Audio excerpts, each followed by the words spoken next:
Alors voici un petit problème qui arrive assez régulièrement lorsqu'on oublie. Eh bien, vous avez bien configuré vos adresses de l'écran tactile ainsi que de votre API. Maintenant, vous êtes prêt à transférer l'information au niveau de votre écran tactile. Vous allez dans Outils, vous avez fait compiler, vous avez fait paramètres de transmission et vous êtes prêt à télécharger le programme dans l'écran tactile. Alors, vous vérifiez votre adresse est conforme, la réponse est oui, le port 9600, la réponse est oui, et vous appuyez sur télécharger. Et il devrait apparaître une ligne noire pour dire qu'il se télécharge et au contraire, c'est un avertissement qu'on vous donne, délai d'attente de la communication. Ce qui signifie que vous avez une des adresses Internet, Ethernet, qui n'est pas correcte, qui ne répond pas aux plages recommandées. Alors, pour ça, vérifier ça, on vient ici dans Réseau.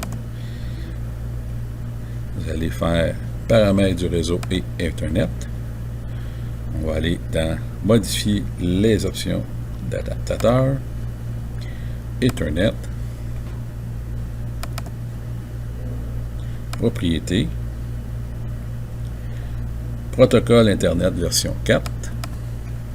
Et là, vous voyez que vous avez une adresse IP automatiquement.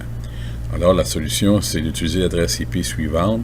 Donc, on est inséré plus tard. Mais juste pour venir confirmer c'est quoi l'adresse, on peut aller dans le bas à gauche. On va faire une fonction commande. Et là, vous allez écrire IP config. Et là, vous allez obtenir l'adresse qu'utilise le mode automatique. Alors, on peut voir ici, réseau, OK, Ethernet, passerelle par défaut, adresse IPv6. Donc, vous voyez, il ne l'indique pas parce qu'il ne la trouve pas. Alors, c'est pour ça qu'on a un problème. Alors, ce qu'on va faire, on va le forcer, comme j'ai dit, utiliser. On va écrire une adresse qui correspond à la plage désirée entre les trois adresses.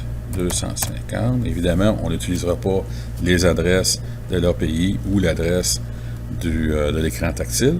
On va en inventer une. Alors, je pourrais très bien écrire 100 ici. On va travailler dans le même masque du sous-réseau. Passerelle par défaut, pas besoin de rien écrire. On valide les paramètres en quittant et on dit OK.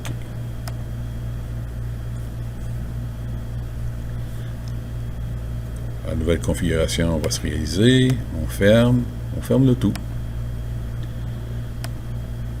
On revient à notre logiciel où on va dire Outils. On peut venir paramètres de transmission si vous voulez confirmer avant. Vous voyez que je suis à 192.168.250.11, je suis dans le port 9600. Tout est bien beau. Et là, je vais lui demander de l'envoyer, donc de le télécharger vers l'écran tactile. Adresse 192.11, port 9600, donc une deuxième vérification. La communication est bien Ethernet, téléchargé. Et voilà.